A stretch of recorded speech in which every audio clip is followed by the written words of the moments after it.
Hello, talkSPORT Cricket here with Will Macpherson from the Telegraph.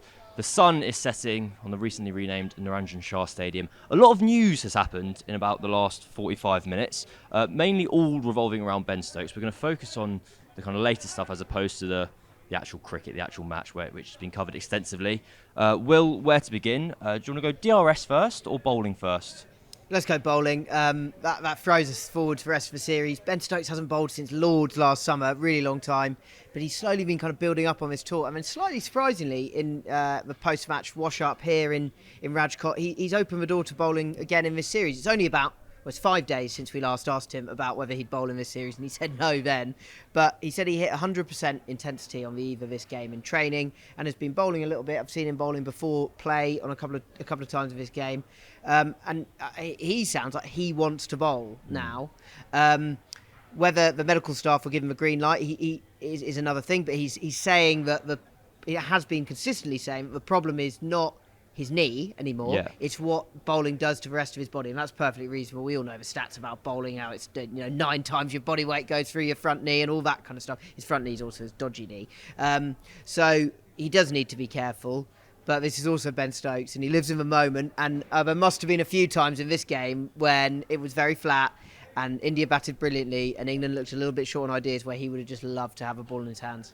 And you mentioned when he promised his physio, pinky promise was the exact phrase he used, which was, I don't know, for a grown man to say, you'd only say that publicly if you really meant it and you're going to stick to it. And then 5 days, less than a week later, it looks like he's going to have a bowl. Because I can't imagine, A, he'd say it if that wasn't the way the kind of news was going to go. And B, I think the temptation at 2-1 down is just going to be overwhelming, especially at Ranchi, where we're expecting, through nothing other than kind of guesswork, that maybe Bumrah's going to be rested. It's going to be more of a turning track. England might go back to one seamer, where it'd be amazing if they could have a second, Ben Stokes, and then they go to Dharmashala, where they'd probably revert to two seamers like they had here, where it'd be amazing to potentially have a third. The kind of temptation for Stokes to bowl for the team, for himself, it's tantalising, and I think it's potentially the way the series is going to go.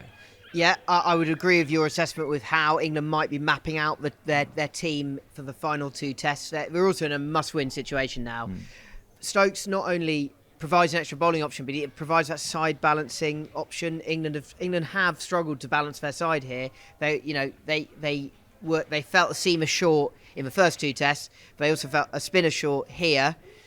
Stokes does give them the option of playing, if he was even bowled 10 overs across the match, that would make a massive difference to the way they balance the team. It also might have a knock-on for Joe Root, who has bowled more overs in this series than any other series he's played in. He's played nearly 140 test matches. He's been playing since the end of 2012. Joe Root's bowled, been a test cricketer for a long time. This is already, after 3 games, the most he's ever bowled in a series, which says a lot about it.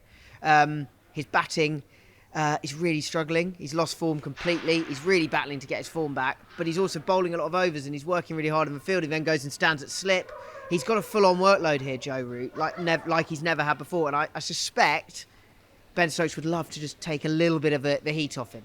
Especially with this test match here, Mark Wood used the word weird to describe the heat on day 2. He said, particularly in the middle session, the heat was coming out of the floor and kind of overwhelming kind of the England team. England fielded on all 4 days of this test match. I remember walking around the boundary's edge. It was when Jasprit was getting stretched for cramp, I think, yesterday, and there were just bodies on the floor everywhere. Ben Stokes was on the ground. Stokes and Pope kind of had their arms around Root at cover, and the kind of the emotional and the physical energy that England have kind of spent across this test match can't be understated. You saw a phrase that this victory was kind of like a set and a break to India, and that you go into the Ranchi test match that bit fresher. The controversy of this test match that has been threatening to build and has kind of potentially reached its kind of peak here is DRS situation, umpires call.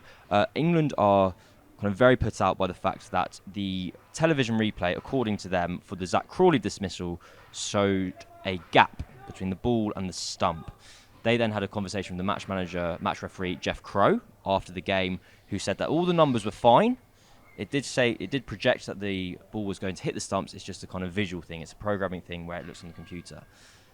Ben Stokes has already publicly said that he doesn't particularly have that much faith in the technology. I don't know if that's overstating it, but this has done no favours in kind of assisting that kind of point of view. England are basically feeling like they're not getting the rub of the green in this series. Yeah, what I would say is they've been a little bit unlucky with a few DRS calls in these last 2 games. They've been a bit unlucky generally. Actually, they've lost both tosses, which is a bad, unlucky start. But they have had a few. There was a Shubman Gill one with Jimmy Anderson, which was really tight. There was a couple of others. Zach Crawley dismissal at Vizag, but he was Stokes was put out by that. He sounded like a bit of a kind of technology truther with that one. But today, at least, he's kind of offered a solution in that his view, umpire's call should go. So if a ball tracking technology shows the ball to be hitting with stumps by a certain percentage, you're out. It's a long time since I thought about these debates. To be honest, I've just kind of I've settled into technology being working really quite well in cricket, and I don't particularly have.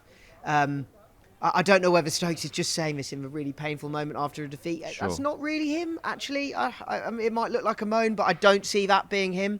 But, this one will be hurting, and whether he's kind of saying some interesting things as a result of that, I don't know. But, yeah, I don't agree with him. I think the game is umpired by humans, and umpire's call allows those humans a bit of leeway. The Crawley one did look bad today, in my opinion. He's a really tall guy, and it hit him above the knee roll. He was a reasonable way down. I can see how it was so marginal, and Crawley was unlucky, but that's the game.